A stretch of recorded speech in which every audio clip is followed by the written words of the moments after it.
Queridos, graça e paz do Senhor a cada um de vocês, amém?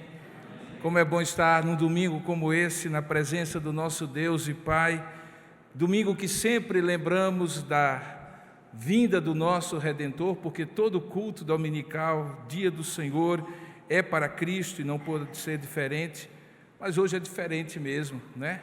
Porque pelo calendário Deus nos deu a alegria de não somente estar aqui porque é domingo, mas também porque é dia 25 de dezembro, dia em que normalmente comemoramos o nascimento de Jesus. E como eu falei pela manhã, pouco importa, na verdade, se foi do dia 25 ou não. Na verdade, o que mais importa é que nós estejamos aqui a cada domingo, e nesse em particular, lembrando que Ele veio. E como um colega querido disse uma certa vez, se tem alguns que podem de fato comemorar o Natal sem reservas, são os cristãos, somos nós. Afinal de contas, nós somos de Cristo, porque Ele veio. E veio para viver uma vida perfeita e viveu, veio para morrer uma morte perfeita e morreu, e ressuscitou ao terceiro dia. O nosso Cristo não é alguém que nós celebramos porque veio, mas está morto, mas porque veio e está vivo. Ele viveu e ressuscitou. Ele nasceu para morrer, mas não para ficar morto. Ele é um Cristo ressurreto. Motivo maior nós temos, então, de nesta noite adorar a Deus e prestar-lhe culto. E quando nós olhamos para os relatos que Mateus, o Evangelho de Mateus e o Evangelho de Lucas fazem, os dois que dão mais informações de como o Natal aconteceu, nós somos impactados, como eu falei hoje pela manhã, que esse Natal é um Natal improvável das impossibilidades. Talvez esse seja o grande tema que perpassa a narrativa de Lucas e a narrativa de Mateus. A de Mateus centrada de maneira muito específica na anunciação que o anjo faz a José. E se você já reparou, é justamente em Mateus que a genealogia inicia o Evangelho, e é a genealogia de José, para mostrar que ele também era da tribo de Judá. Mas é em Lucas, com muito mais detalhes, que ele narra todo o esmiuçar da anunciação, não somente a Maria, não somente aos anjos e pastores, mas também, antes disso, como eu falei pela manhã, a Isabel e Zacarias, que eram parentes de Maria, pelo menos ela assim é descrita, e que também recebem o Natal improvável da impossibilidade. Como eu falei hoje pela manhã, a história de João, filho de Zacarias e de Isabel, também é uma história de impossibilidades. Uma mulher estéril, esposa de um sacerdote, já idosa, com um esposo também idoso, quem sabe conformado já com o fato de que servia a Deus. A Bíblia diz que eles eram justos e irrepreensíveis em todos os preceitos e mandamentos, porém tinham o amargor de, naquela sociedade em que a valorização da bênção de Deus sobre uma esposa era um filho ou vários e muitos filhos, aquilo era a nota dissonante daquela história tão bonita. E o anjo se revela ao pai de João, Zacarias, o sacerdote, e diz que aquilo que ele orava no secreto do seu coração lhe seria dado. E esse foi o tema da mensagem hoje pela manhã, na primeira parte do Natal improvável das impossibilidades. Mas hoje a coisa chega ao ápice. Hoje à noite é mais impossível ainda, porque não se trata apenas de uma mulher estéril e já avançada em dias, mas de uma virgem, desposada a um homem, com quem nunca havia tido qualquer tipo de intimidade, e de repente, para cumprimento da profecia, Deus estabelece sobre Maria a sua bem-aventurança, a sua graça bendita e abundante, que a fez ser conhecida como bem-aventurada entre as mulheres, por ser a mãe do Redentor. E é essa história que eu gostaria de contar, entremeando com a história anterior de hoje pela manhã, para demonstrar o improvável Natal das impossibilidades. Eu convido você então a abrir a palavra de Deus no Evangelho de Lucas, no capítulo 1, a partir do verso 26, que conta a predição, o anúncio, a anunciação do nascimento de Jesus, não a José, como fora feito e descrito em Mateus, mas a própria mãe do Salvador, Maria. Lucas capítulo 1, verso 26 em diante. E nós vamos ler e após a leitura ouvir a palavra de Deus e entre a palavra lida e a palavra pregada pedir a bênção de Deus sobre nós. Eu vou pedir, ainda que seja necessário e apenas se for muito necessário, que na hora da ministração nós possamos preservar todo o silêncio e evitar o máximo de movimentação. Os nossos diáconos, por favor, nos ajudem e cada um de nós atentem às orientações dos diáconos para que possamos ouvir a voz do Senhor enquanto lemos a palavra e ministramos a palavra. Diz assim a palavra de Deus, Lucas capítulo 1, verso 26 em diante. No 6º mês, foi então o anjo Gabriel enviado da parte de Deus para uma cidade da Galileia, ao norte de Israel, chamada Nazaré. Ali havia uma virgem desposada com certo homem da casa de Davi, cujo nome era José, e a virgem chamava-se Maria. E entrando o anjo aonde ela estava, disse: alegra-te, muito favorecida, o Senhor é contigo. Ela, porém, ao ouvir essa palavra, perturbou-se muito e pôs-se a pensar no que significaria esta saudação. Mas o anjo lhe disse: Maria, não temas, porque achaste graça diante de Deus. Eis que conceberás e darás à luz a um filho, a quem chamarás pelo nome de Jesus. Este será grande e será chamado Filho do Altíssimo. Deus, o Senhor, lhe dará o trono de Davi, o seu pai, e ele reinará para sempre sobre a casa de Jacó, e o seu reinado não terá fim. Então disse Maria ao anjo: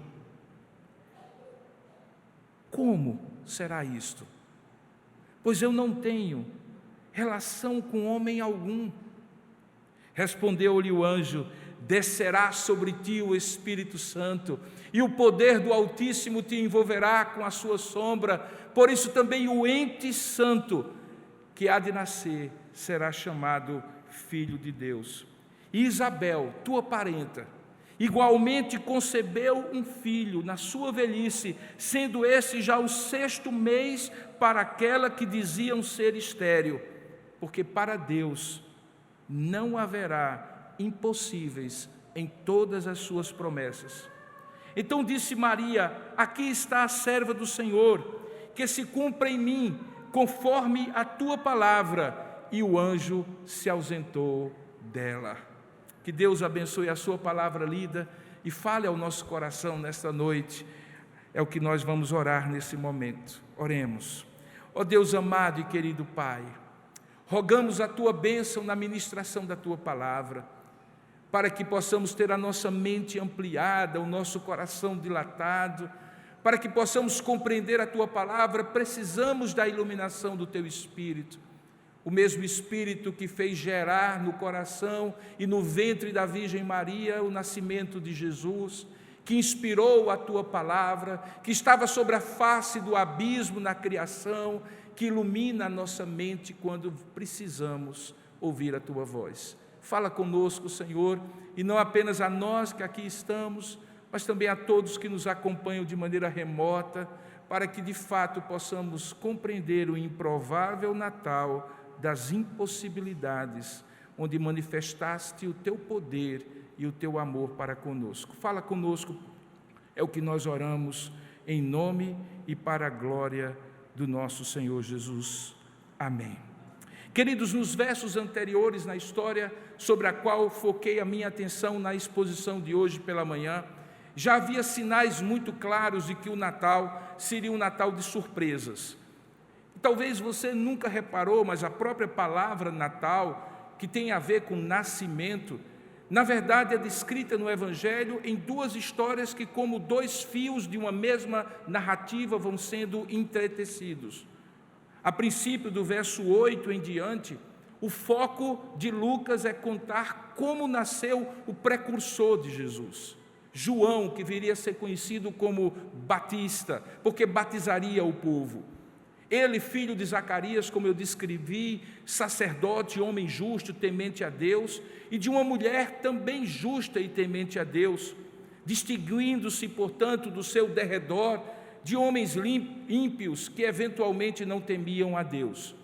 Aquele casal que era justo e temente a Deus, certamente tinha o amargor da alma de não poderem ter tido um filho, numa sociedade, como eu falei, que tinha na prosperidade da bênção de Deus sobre o homem, mesmo um sacerdote que servia a Deus fielmente, e sobre a mulher, o seu filho, aquele sinal da sua graça.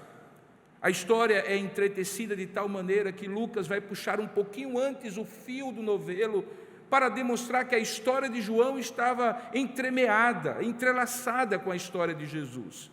Como falamos hoje pela manhã, quando o anjo se apresenta a Zacarias e diz que a tua oração foi ouvida, nós descobrimos que, apesar dele estar conformado com a situação, no secreto colocava isso diante de Deus. Ele tinha uma expectativa, a expectativa daquele que crê, mesmo contra as circunstâncias, contra a esperança, por ser um homem já idoso e ela também uma idosa e ainda mais estéril. Mas no caso de Jesus, não havia oração feita por aquela virgem, não havia oração feita pelo seu noivo, com quem ela estava desposada, José, porque a própria situação seria, na verdade, caótica se tivesse acontecido de outra forma que não aquela promovida por Deus. Aquela mulher corria o risco, virgem ainda, jovem ainda, de ser apedrejada supostamente por ter quebrado o vínculo do matrimônio e do compromisso que havia feito com aquele homem. Não havia oração, não havia desejo, a não ser para depois do casamento, quando eles enfim consumassem o amor e pudessem então participar, como qualquer outro casal, daquele mandamento do Senhor que vem desde a criação: crescer e multiplicar e encher a terra. Não é que Maria pecaria se tivesse um relacionamento normal com aquele homem após o casamento, porque a Deus cabia dar-lhe o abrir do ventre, cabia dar-lhe a bênção de participar do mandato de crescer e multiplicar, que ele havia dado desde ao primeiro casal, Adão e Eva, e que também é dado a cada um de nós e que faz parte normalmente dos deveres que nós temos como humanidade e como servos de Deus de maneira especial. Mas não era um desejo de Maria que acontecesse naquele momento. Daí porque no texto é dito que aquela mulher se surpreende, teme, apavora-se com aquela estranha manifestação da revelação de Deus para com ela, de que ela haveria de ter um filho. A sua indagação, que é descrita logo ali, quando diz que ela estranhou e perguntou: como será isso, se eu não tenho relação nenhuma com homem algum, no verso 34, é decorrente do fato de que aquele anjo lhe aparecera com algo que não era desejado, pelo contrário, seria caótico e perigoso para ela, e mais do que tudo, pela manifestação, pela plenitude, pela magnitude daquilo que era descrito para ela. Porque enquanto Isabel e Zacarias já tinham sido surpreendidos pelo fato de que o desejo de ter um filho seria muito maior e muito mais completo, cumprido por Deus, visto que ele não seria qualquer filho, mas seria o próprio homem que anunciaria o Messias, que converteria o coração dos filhos aos pais e dos pais aos filhos, cumprindo a profecia de Malaquias. No caso de Jesus, ainda mais, porque quando aquele anjo chega para Maria e diz que ela conceberia um filho, e o nome daquele filho seria Jesus, Yehoshua, o Salvador, aquele que salva. Algumas frases do que é dito mostram a magnitude da revelação, da anunciação. No verso 32 diz que ele seria grande, seria chamado Filho do Altíssimo, que Deus, o Senhor, lhe daria o próprio trono de Davi, o seu pai, e que ele reinaria para sempre na casa de Jacó, e o seu reinado não teria fim. Maria não foi apenas anunciado a ela o nascimento de um filho, que nós não podemos jamais dizer que foi indesejado, porque ela acolheu com amor a renunciação, mas foi inesperado, improvável, e da maneira como foi, impossível. Mas é que ele não seria um filho qualquer. Já seria maravilhoso que Deus gerasse no ventre daquela maneira singular, mas é porque ele não seria um qualquer.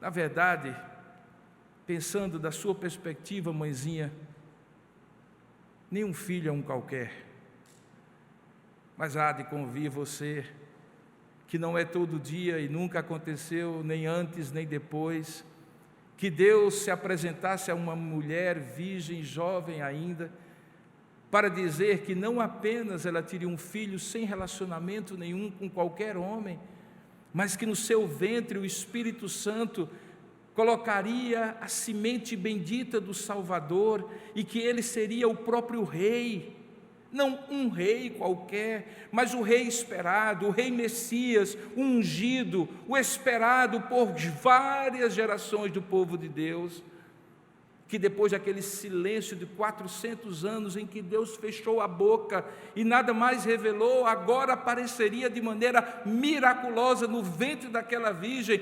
improvável e de maneira impossível, o próprio Deus feito carne, o Verbo se fez carne, depois contaria João. Aquela surpresa que choca o coração daquela jovem, a faz perguntar: como será isto? Ela não questiona o porquê de Deus fazer isso, o porquê dela ser a escolhida, mas como será isto? Certamente a preocupação que vinha ao seu coração era diante do caos e do risco que ela correria. Mas ao mesmo tempo, depois de Deus falar por meio do anjo que desceria sobre ela, veja o verso 35, o Espírito Santo e o poder do Altíssimo te envolveria, te entreteceria com a sua sombra, e o ente santo que há de nascer é o próprio Filho de Deus. Aquela mulher simplesmente disse no verso 38, Senhor, que se cumpra em mim, conforme a tua palavra. A obediência, a disposição, a confiança daquela mulher sobrepassa o medo e o temor do anúncio, tão inesperado, tão improvável, tão impossível. E é justamente no meio dessas coisas e facetas que estão a história da narração de Lucas. É poder e glória por um lado, temor e preocupação por outro. É promessa firme do Deus que não falha por um lado, e receio de como será por outro.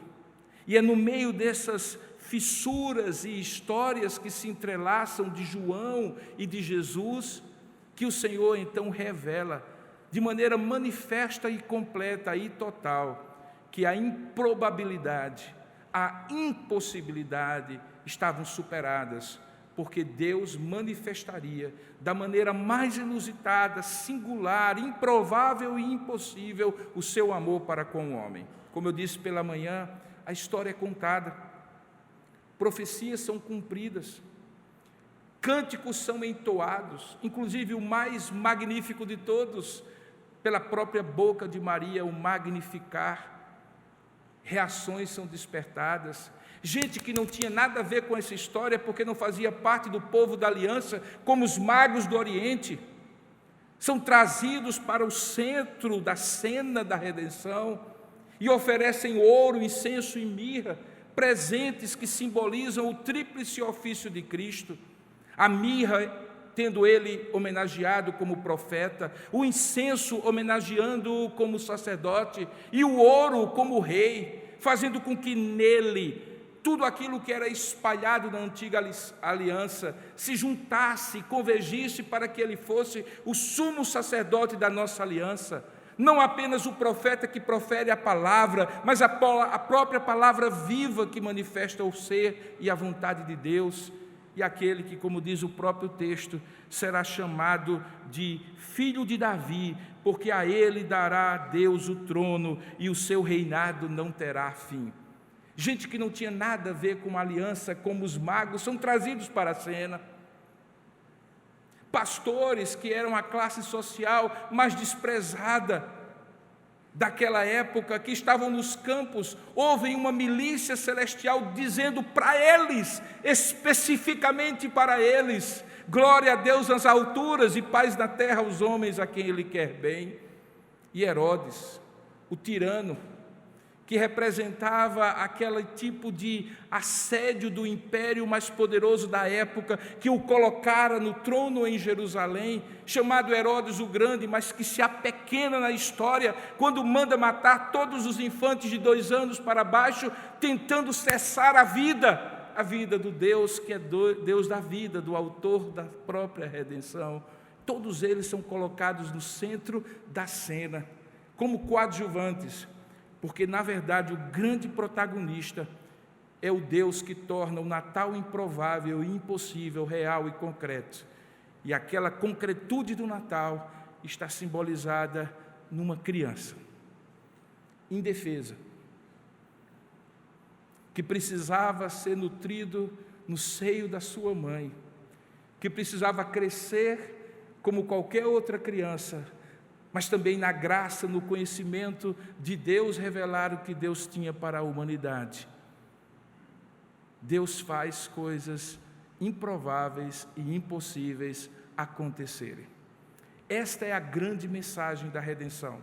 E Ele faz motivado por um amor imenso, infinito, incompreensível, porque Deus amou o mundo de tal maneira é a maneira como João diz para dizer, deixe-me falar sobre como é esta maneira, é de uma maneira tal, indescritível, que deu o seu único Filho, para que todo aquele que nele crê não pereça, mas tenha a vida eterna.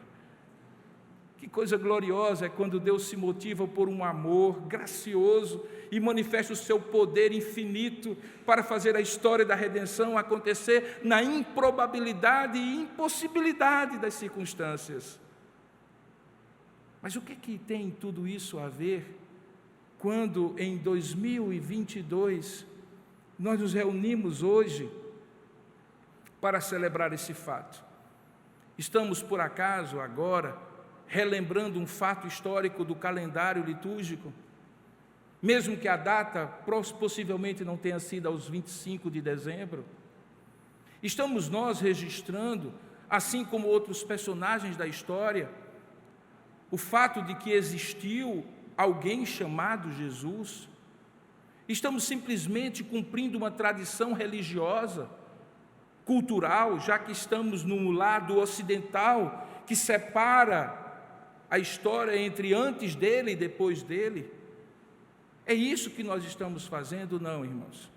O que nós estamos fazendo é celebrando o fato de que para Deus não há impossíveis em todas as suas promessas. E se isso é fato na redenção, e esse Redentor viveu vida perfeita, morreu morte perfeita, mas ressuscitou e vivo está, então Deus ainda continua cumprindo a sua vontade, e ainda hoje não há impossíveis para Deus em todas as suas promessas. A história de João conta isso, mas principalmente conta isso, a história de Jesus. Mas quando nós olhamos o que acontece após da anunciação, é que nós percebemos o que acontece quando essa história é contada. Se você prestou atenção, primeiramente nas reações de Maria, você vai compreender que Maria manifesta uma gratidão profunda ao que Deus faz. Havia risco, é verdade. Havia o risco do caos na vida dela, do apedrejamento inclemente de uma sociedade que a teria como adúltera, descumpridora dos vínculos, do engajamento com aquele homem, com quem ela não tinha tido relacionamento algum. Mas há uma gratidão muito grande. Uma gratidão que ela expressa nos versos seguintes, para os quais eu chamo a sua atenção a partir do verso 46, que é justamente o cântico que ela canta, e que começa com essa expressão: a minha alma engrandece ao Senhor e o meu espírito se alegra em Deus, meu Salvador. E a razão que Maria coloca na forma de cântico é porque Deus, no verso 48 é dito: contemplou na humildade da sua serva, pois desde agora todas as gerações me considerarão mais do que feliz, bem-aventurado. O nome disso é gratidão. O cântico de Maria, a reação de Maria é uma reação de gratidão diante da magnitude da sua graça recebida da parte de Deus. Há uma magnitude de gratidão correspondente a essa graça. Como eu costumo dizer, tudo que vem de Deus para nós vem inserido e envelopado com algo chamado graça. E tudo aquilo que deve voltar de nós ao recebermos a graça deve estar inserido e envelopado em algo chamado gratidão. Porque quanto mais agraciado você for, mais grato naturalmente você será. E Maria foi. A primeira reação dela foi justamente agradecer. Ela era uma serva, era uma jovem, era virgem. Deus a escolheu depois de tantos séculos para ser justamente a mãe do Redentor, o esperado das nações, o Messias, o ungido. Como não ser grata diante de tão grande privilégio? Como não deixar e relevar e confiar em Deus que Ele cuidaria do risco e do perigo de ser apedrejada? Como não agradecer? Porque todas as vezes que o Natal improvável, das impossibilidades, acontece na vida de alguém, a começar da própria Maria, o que deve existir no nosso coração é gratidão. Hoje pela manhã eu falava que, por alguma providência divina, pelo menos para nós do lado ocidental do globo, o Natal está tão próximo do Ano Novo. E é natural que nesse período, que para algumas culturas começa na verdade um pouco antes, no próprio dia de ações de graças, e que começa a sessão, a temporada dos feriados santos, holiday season, como fala no hemisfério norte, do dia de ações de graças, do Natal, das noites do Advento, dos domingos do Advento, nós somos naturalmente levados a olhar para trás numa retrospectiva, lembrando do nascimento de Jesus, mas também nos projetamos para o futuro, e em gratidão fazemos uma espécie de retrospectiva que nos dá motivação para determinadas determinações para o futuro. A vida é exatamente isso, irmãos. Quanto mais recebemos da graça de Deus, mais somos levados a agradecer, mas também, da mesma maneira como somos levados a agradecer, somos levados a confiar cada vez mais. Isso fica claro, porque diz muito, muito claramente Maria, no versículo 49, que depois das gerações me considerarem bem-aventurada, isso acontecerá, verso 49, porque o poderoso me fez grandes coisas, e santo é o seu nome. Ela estava falando de confiança de que Deus, que havia feito tão poderoso ato, haveria de fazer ainda mais sobre ela. Quando nós olhamos para esses momentos em que fica tão claro, querida irmã, que havia uma improbabilidade, uma impossibilidade na história de João o Batista, de Zacarias e Isabel, seus pais, e na história de Maria e sua mãe e seu filho Jesus, nós olhamos e dizemos assim: para nós também é preciso um reconhecimento do poder de Deus na forma de gratidão e uma consagração a Deus na forma de confiança de que Deus continuará fazendo coisas impossíveis na nossa vida, e o maior símbolo disso é justamente o Natal. Se tem alguma coisa que fomenta, que traz alegria e confiança ao nosso coração, é a certeza de que o mais difícil, o mais impossível de acontecer, o nascimento do nosso Redentor já houve, já ocorreu. O que Deus poderia fazer de maior do que o nascimento de Jesus? Se Ele faz o mais, Ele pode fazer o menos. Se Ele faz o máximo, Ele pode fazer o mínimo. Portanto, o que são as minhas impossibilidades? O que são as minhas orações ainda não respondidas? Diante da oração que Zacarias fez e que Deus revelou de maneira perfeita a sua vontade, além daquilo que ele pedia ou pensava. O que pode existir no meu coração, senão uma gratidão profunda pelo que Deus já me fez, e que nessa época de fim de ano é tão propício pensar. Eu sei que algumas vezes eu já falei essa mesma aplicação para você, mas lembre-se, há pouco tempo atrás, a possibilidade de você não estar vivo no Natal era uma realidade cada vez mais real e concreta para você. Mas Deus lhe dá, como eu coloquei em algumas redes sociais, o privilégio de poder celebrar o Natal, de estar vivo com algumas das pessoas mais queridas e amadas suas, diante de mais de 700 mil, talvez, brasileiros que pereceram nos últimos tempos. Como não agradecer? Como não confiar em Deus? Mas Ele vai além, porque Maria tem uma capacidade de perceber no seu magnificar, no seu cântico, a amplitude da redenção, que não estava centrada essencialmente nela, mas no Redentor, e vê a coisa acontecendo para além dela, quando ela projeta e diz assim no verso 51, que Ele agiu com seu braço valorosamente e dispersou os que no coração alimentavam pensamentos soberbos, e Ele então começa a cantar duplas de situações que revertem, ou melhor, invertem aquele status quo. Ele derriba do trono os poderosos e exalta os humildes, enche de bens os famintos e despede vazios os ricos. Ele ampara Israel, seu servo, a fim de lembrar-se da sua misericórdia a favor de Abraão e da sua descendência para sempre, como prometera aos nossos pais. Maria compreende, assim como Isabel compreenderia, que o filho que ela carregava no ventre não era apenas a grande concretização da promessa de Deus para ela, era a concretização da promessa de Deus para a humanidade, para os escolhidos do Senhor poderem ter certeza da sua salvação eterna. Alguém já disse que se a história sagrada não incluísse a redenção com o nascimento de Jesus, não teria poder nenhum sobre nossas vidas.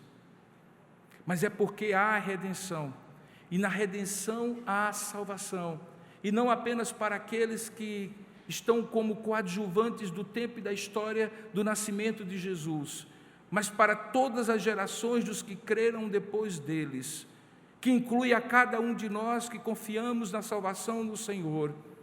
É por isso que essa história, nem o mais perfeito poeta, nem o mais habilidoso escritor, nem o dramaturgo mais inventivo e criativo poderia conceber uma história do Natal improvável das impossibilidades. Ela está registrada para que ao final de 2022 eu e você confiemos que para Deus não há impossíveis em todas as suas promessas. O que é que isso significa para você? Eu não sei, mas eu sei o que é que significa para mim. Significa que eu posso continuar confiando, que a extensão do meu braço é muito pequena, mas o Senhor age com o seu braço longo e poderoso e gracioso para além daquilo que eu sequer consigo conceber.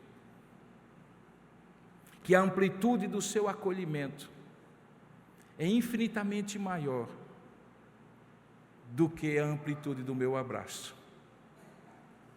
Que Ele é capaz de escolher o mais improvável dos recipientes da sua graça, assim como Maria, assim como Isabel, assim como eu, assim como você. E se isso é verdade, e a palavra de Deus assim nos diz, que é isto que determina toda a nossa fé, Porque se Cristo não tivesse nascido, por óbvio, Ele não teria morrido na cruz, e se Ele não tivesse morrido, Ele não teria ressuscitado, e vã seria a nossa fé. Se isso tudo é verdade, e a palavra de Deus diz que é, Natal desperta no meu coração a confiança de que Ele é capaz de fazer o impossível, ainda hoje, na minha vida e na sua vida. Por isso eu lhe convido nesta hora a colocar isso diante do Senhor. O Natal não deve ser uma rememoração dos grandes e poderosos feitos de Deus no passado. Ele se presentifica, e quando se torna real na sua vida, acaba traduzido naqueles versinhos de uma música antiga, de um irmão nosso chamado Volô, que dizia que no Natal a gente sempre lembra que Jesus nasceu em Belém, mas nem sempre se lembra na prece que Ele nasce na gente também, e alicia em nós a confiança de que Ele é capaz de fazer o impossível. Qual é o impossível? Apresente-o diante de Deus agora, assim como Zacarias apresentou, e assim como, apesar de não ter apresentado, Maria viu concretizado na sua concepção sobrenatural do Filho de Deus no seu ventre. Curva sua cabeça por um instante e coloque agora a sua vida diante de Deus. O impossível é só impossível para você. Ele é real para Deus, por mais impossível que Ele seja para você. Vamos orar juntos. Ó Deus amado e querido Pai, muito obrigado pela história da redenção, que nos relembra mais uma vez o quão poderoso e gracioso Tu és. Muito obrigado, Senhor, porque as improbabilidades para nós, para Zacarias, para Isabel, para Maria, não são levadas em conta pelo Teu poder e por Tua graça, porque quando queres fazer, Tu fazes, e fazes de maneira impossível aos olhos humanos. E é por isso que nós, nesta hora, com a mesma confiança que Maria colocou em Ti, movida por um senso de gratidão, de ter sido escolhida para Te conhecer de maneira tão profunda, sendo a mãe do próprio Salvador, nós, como servos do Senhor, colocamos diante de Ti e dizemos: faça-se conforme a Tua vontade, eis aqui a nossa vida, eis aqui os Teus servos e servas. Nós queremos ser o palco onde Tu cumpras a Tua redenção, onde Tu operes os Teus milagres, onde Tu ajas de maneira sobrenatural. Pai, queremos ser surpreendidos pela Tua graça e reconhecer que Tu és mais do que poderoso, Tu és o Todo-Poderoso, que Tu és o único Altíssimo e, portanto, ó Deus, o que há de impossível para Ti?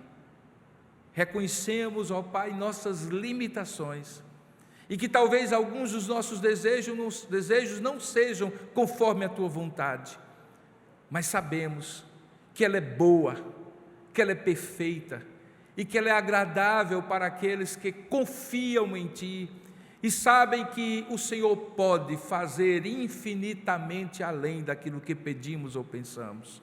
Visita o nosso coração, não pela voz de um anjo, mas pela voz da Tua própria palavra que foi ministrada, e que nesta noite, assim como o ventre de Maria foi cheio do Teu poder, também o nosso coração seja cheio da confiança neste mesmo poder, ó Pai, e que assim aquilo que parece a nós impossível se concretize para cumprimento da Tua vontade.